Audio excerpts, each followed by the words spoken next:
저도 실무에서는 반실사체 작품으로 이 펜선을 따로 레이어로 팁을 드리자면 이런 육각형 패턴이나 쇠사슬 같은 질감이 필요한 경우가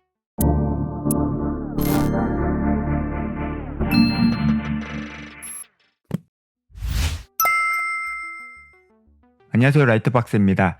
앞으로 캐릭터 컨셉 아트 제작에 앞서 알아야 할 기초 이론에 대해 강의를 몇 차례 진행할 텐데요. 오늘은 그 첫 시간으로 일단 작품에 대한 설명을 먼저 드리려고 합니다. 작품, 즉 그림체는 크게 나누면 실사, 반실사, 캐주얼로 나뉘고 여기서 모해풍이 하나 더 추가된다고 보면 좋습니다. 구글에서 실사체로 검색을 하면 이런 다양한 이미지들이 나오죠. 간단하게 설명을 하자면 실사체는 보는 것처럼 말 그대로 사진처럼 그려진 아트풍을 말하고요.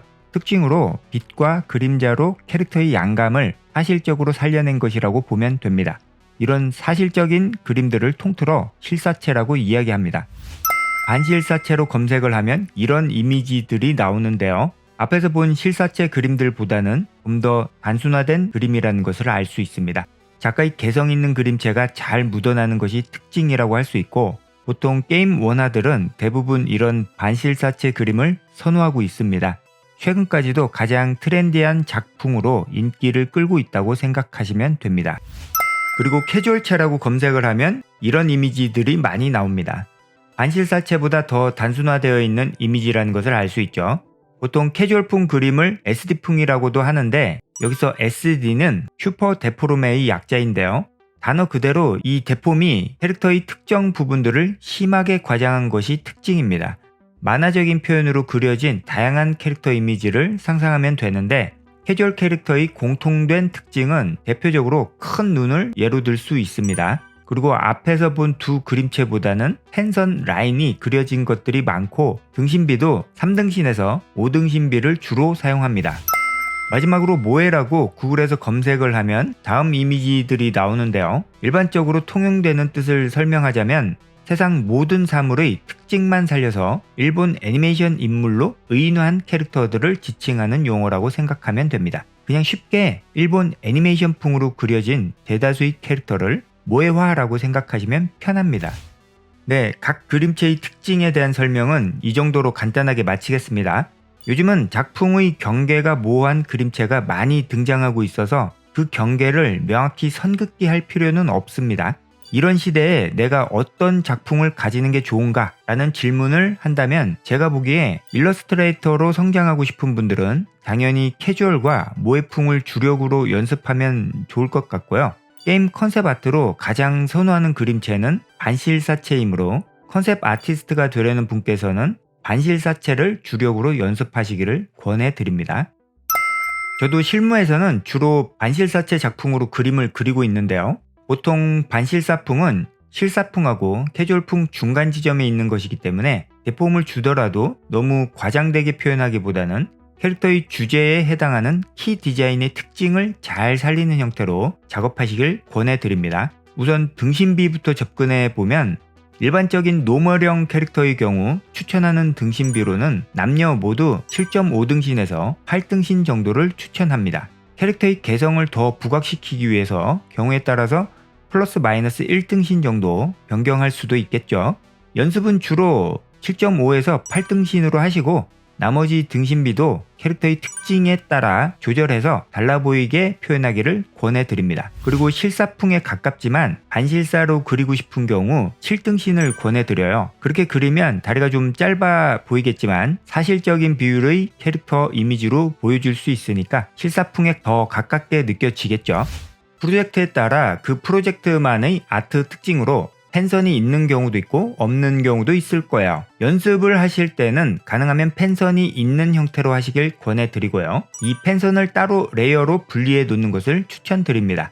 그렇게 해두면 이 펜선을 지워버릴 경우 바로 무태로 바뀌기 때문에 경우에 따라 아트풍을 손쉽게 바꿀 수 있어서 매우 편리하겠죠. 또 선을 분리해 두면 이렇게 선의 색을 바꾸거나 아래 채색된 레이어들과 합성해 더 자연스럽게 보이도록 작업할 수 있으니까 가급적 선을 따로 분리해 놓으시기 바랍니다. 그리고 채색에 대해 설명하자면 너무 사실적인 라이팅과 쉐이딩으로 작업하려 하지 마시고 좀 더 단순화된 명암 단계로 쉐이딩을 넣는 것을 추천드립니다. 채색은 기본적으로 셀식 애니메이션 채색 기법으로 접근하면 좋아요. 명암을 단순화하는 훈련에 셀식 명암 채색 기법이 좋기 때문이죠. 이는 명암을 단순화하고 덩어리로 보는 훈련이 자동으로 되기 때문에 강력히 추천드립니다. 완성 시점에서는 딱딱한 명암 경계보다는 여러 단계로 덧칠해서 더 부드러운 쉐이딩으로 완성하면 좋습니다. 최근 아트 트렌드는 셀식 명암 채색 기법의 몇 단계 없는 명암 톤보다는 브러쉬 터치 질감이 조금은 살아있는 형태로 작업하는 작가분들이 많고 명암 경계를 부드럽게 처리하는 것을 선호하는 편이니까 여러분들이 이 두 방식 중 어느 한 방식에 집중해서 연습하고 싶다면 후자를 선택하세요. 하지만 셀식 명암 채색법도 반드시 익혀둬야 합니다. 때문에 앞서 말씀드렸듯이 채색 시 초반에는 셀식 명암 채색법으로 그리다가 이후 명암 단계를 부드럽게 만들어준다면 이 두 단계를 모두 연습하는 것이기 때문에 한 번에 두 마리 토끼를 잡는 격이 되겠죠.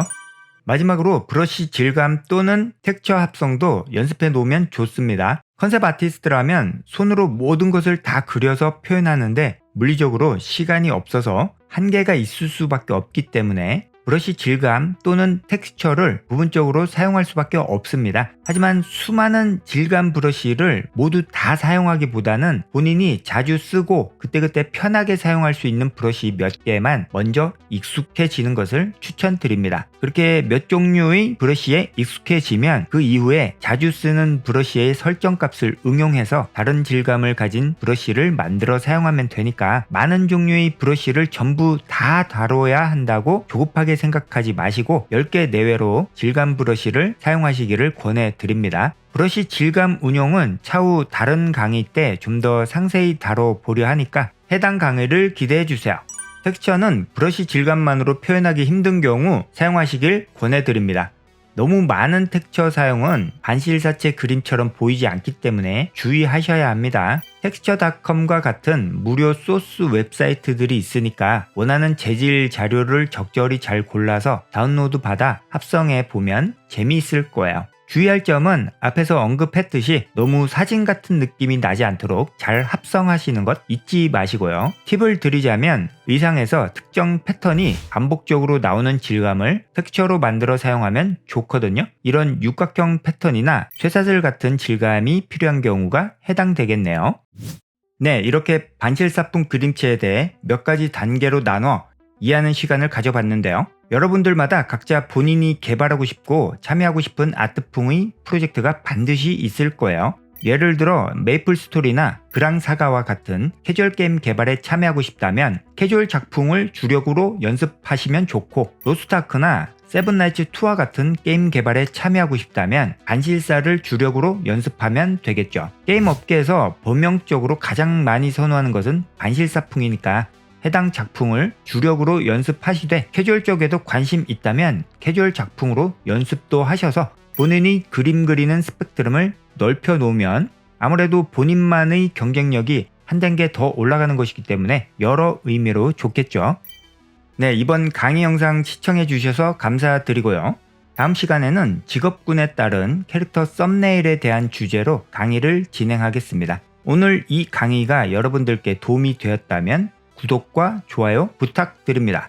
또 이 강의 영상들이 컨셉 아트 및 일러스트를 배우는데 정말 큰 도움이 된다고 생각되신다면 채널 가입을 통해 후원을 부탁드립니다. 그렇게 후원해 주시면 제가 영상을 만드는데 아주 큰 힘이 될 것 같습니다. 이 영상은 제 유튜브 채널을 후원해 주시는 채널 회원분들 및 댓글로 격려해 주시는 분들, 또 영상을 시청해 주시는 여러분들을 위해 제작되었습니다. 항상 감사드립니다.